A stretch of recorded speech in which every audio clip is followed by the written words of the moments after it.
Yo, what's going on, guys? Mush back at it with another video. Got some very interesting news to talk about in this video. First of all, you will soon be able to stream Steam games to your phones and tablets along with Steam purchase movies and TV shows. Also, I'll be covering something that's been going on with various Steam reviews and games. There's actually fake Steam reviews that are being put in. Valve investigated a situation with one developer and all of their games have been removed. And then Ark Park by Snail Games, something very fishy is going on. That somebody over at the Ark subreddit found that, so I'll be shedding some light on that as well. First, let's talk about Valve bringing a Steam Link app for iOS and Android, and that's gonna bring the Steam streaming feature to your phones and tablets. That's pretty cool. If you don't know, Steam Link is already a little device you could buy, and it essentially streams games from your desktop PC or laptop even, and you can stream it to the Steam Link device. But now that Steam Link app will be available directly on your phone. That means you will be able to stream games from your desktop to your phone. Of course, you'll have to be in a decent radius, but that is a pretty cool feature nonetheless. And of course, with a lot of tablets and a lot of phones, you might have a controller that works directly with it, and I believe those will directly work with the Steam games as well. Valve is saying that the app itself, it'll work with the Steam controller, some iOS controllers, and more. It's unclear as of now exactly what controllers will be supported, but the Steam controller being one of them, I don't know what to make of that. I'm not a big fan of the Steam controller. I know it seems like with the Steam controller, it's very 50-50. Some people really like it, other people absolutely hate it. I'm in the absolutely hated category. Much prefer a traditional controller like an Xbox 360 or Xbox One controller, but I get it. With the Steam controller, you can play various games that were designed for a mouse and keyboard, and the actual app itself will be absolutely free and will be available to download on May 21st, the week of May 21st to be exact. You can also run it on Apple TV and Android-based TV platforms, so that's pretty cool, and it essentially just makes the Steam ecosystem and experience even better. I don't really know how you can say anything negative about this. It just gives you more options and ways to play your games. I know it's not a feature that every single PC gamer is going to utilize, but it adds more utility to Steam as a platform, and utility is never a bad thing. Having more options is never a bad thing. That's kind of one of the beauties of PC gaming, and Valve and Steam is evolving in a way that it's going to offer you more of that. Now, if they could get back to developing some new original games, that would be great, but maybe I'm asking for too much there. So again, the Steam Link app will be released on May 21st. Let me know if you'll be checking it out. I know it's not a feature that all of us are jumping out of our seats to try out, but more utility on Steam is never a bad thing. Moving on to some very negative news. Some fake Steam reviews have been being put out by publishers and developers, and one instance was by digital board game developer Acram Digital, namely one of the staff members, Gregors Kubas. Sorry if I butchered his name, but he was actually directly putting fake reviews, and Valve have removed all of the games by Acram, and they are no longer doing business with him. Players who have already purchased the game will continue to have access to them in their library, but of course, because review manipulation is against Steam's policy, and it's something that they, quote, take very seriously. Kubas actually posted on Reddit on r/boardgames and r/digital tabletop, and he said this, quote, "I'm guilty. It came from my frustration of few bad, unfair reviews on Valve's Steam only. It was a stupid action, not something planned. This is my individual bad behavior, not the team, so I would like to blame me, not the devs. It's a lesson for the rest of my life, and it will not happen again, ever." And it's kind of funny, he didn't even really try to hide the fact that he was making these reviews, because he said this as well, quote, "It was only my 6 fake accounts on Steam done in an amateur way from the same computer, the same method of payment, the same IP. I was very frustrated." Something I really shouldn't be making light of. I mean, this is something that is going to directly impact him for the rest of his life, so that is unfortunate, but hey, that of course is a little bit schemy. But this brings me to my next topic, and that's of Snail Games and fake reviews with Ark Park, which is a virtual reality multiplayer adventure game designed from the ground up, and it immerses you into a dinosaur theme park, very Ark thematics. But it looks like that game is also getting some fake reviews.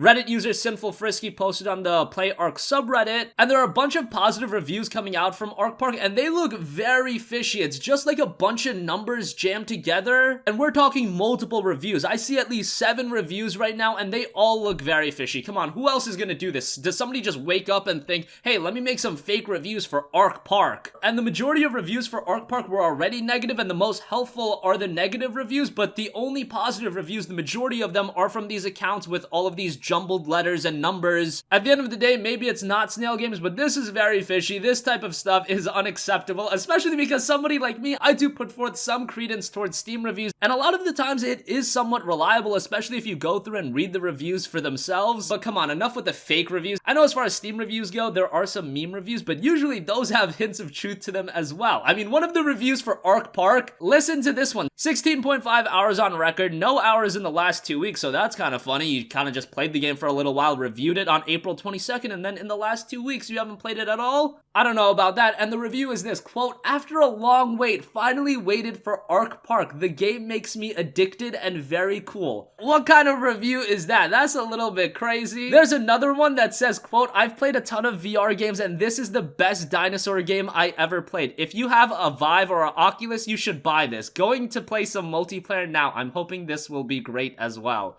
That just screams so fake to me, so come on, enough with that. One publisher already got axed from Steam, and with Ark Park, if this continues, I'm sure they're not long for this world either, so cut that crap out. That is gonna conclude this video. Let me know your guys' thoughts in the comment section down below. Would you actually use that Steam Link app for iOS and Android? Would it be something that you would really welcome? Again, I know not all of you guys, but it's an absolutely free app, so I'll definitely be downloading it on my phone. And let me know your thoughts on these fake Steam reviews coming in. One publisher already got axed. So does this kind of stuff irk you, or are you the kind of person where you don't give any sort of credence to Steam reviews at all? Maybe I'm one of the few that actually look at Steam reviews, but I think seeing it mostly positive or overwhelmingly positive does impact a game's overall sales. I don't think I'm crazy at all in saying that if you open up a page for a game and it says overwhelmingly positive instead of mostly positive, or hey, even mixed, I think to a large portion of gamers that will influence their buying habits. So let me know your thoughts in the comments section down below. As always, guys, thanks for watching, and I will catch you guys in the next one. Peace out.